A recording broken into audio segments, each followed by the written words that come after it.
Last month, we officially designated MS-13 and Tren de Aragua.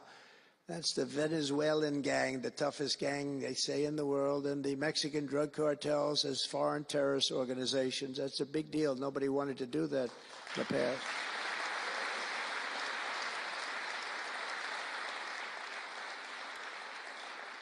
And by the way, we've caught hundreds of them, the Venezuelan gang, which is as bad as it gets, and you'll be reading a lot of stories tomorrow about what we've done with them, and you'll be very impressed, and you'll feel a lot safer, too, because they are a vicious group. They went into Colorado. They took over areas of Colorado. They sort of were like me. They were in the real estate business, but they didn't go out and get financing. They just took over a building and kept it, and they said to the tenants, get the hell out of here. One man called the police, and they cut off his fingers, and they say, you call again, your other fingers, and you call a third time, and you're dead. These are tough people and bad people, and we're getting them out of our country. And some are so bad, we don't want to get them out. We have to put them in jail because we don't want to even take a chance that they can come back. Thanks to our efforts, Mexico recently handed over 29 of the biggest cartel leaders, including the depraved kingpin charged with the 1985 murder of DE agent Kiki Camarena. And that was a big deal, if you know. They've been looking for this person for years, many years, and we got him.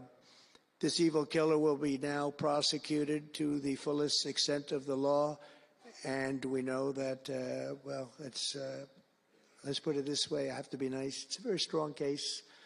We're stopping the criminals pouring across our borders at record levels, and we're also stopping the massive quantities of deadly drugs. In 2023 alone, drug overdoses killed more Americans in 12 months than they did during the entire decade between 1980 and 1990, so 10 times more, but it's much higher than that. More Americans died from fentanyl last year than died in the Korean War, or the Iraq War, the Afghanistan War, all of them combined.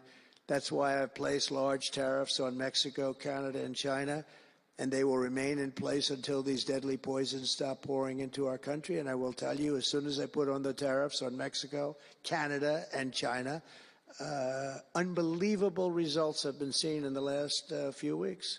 Unbelievable results. They weren't happy about it. You probably read they weren't happy, but they are working like hell to end it. They weren't working very hard before I did that.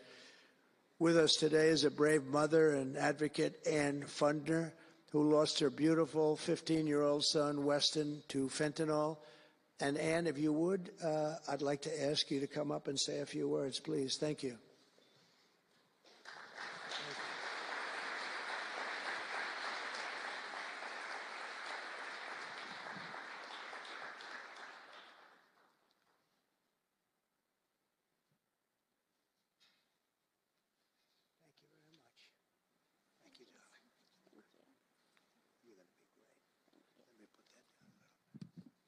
Thank you. Well, first I want to say thank you. I think this is the biggest honor of my entire life, being on stage with President Trump. But I want to tell you a little bit about my son, Weston, who absolutely loved President Trump. He had a beautiful Trump 2020 flag hanging in his bedroom, and he had it on the beach one day, and we took a picture, and it became our 2020 Christmas card with the most perfect slogan for President Trump, peace on earth. But what happened in the next 4 years would be devastational to our country and our safety of our children. And in 2022, Weston lost his life, a freshman in high school at the age of 15, from a single pill that took his life. The cartels were allowed to operate on American soil and took hundreds of thousands of American lives. And so we knew there was only one person that could save us from the devastation on our American soil, and that was President Trump. And so in 2024, we did the best thing that we could do to keep America safe again, and we elected President Donald J. Trump. Thank you. Thank you. Thank you.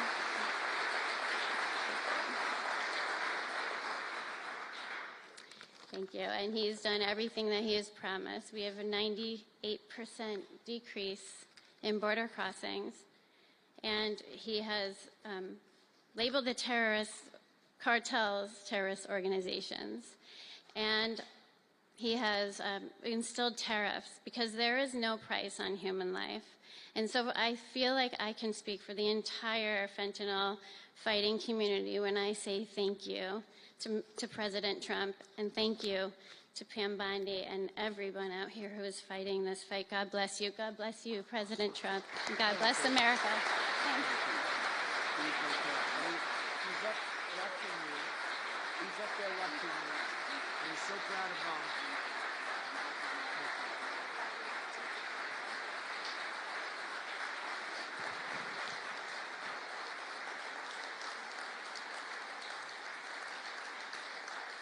Thank you, Ann, very much. Weston is, as you said to Ann, Weston is up in heaven watching his mom, and he's so proud of you.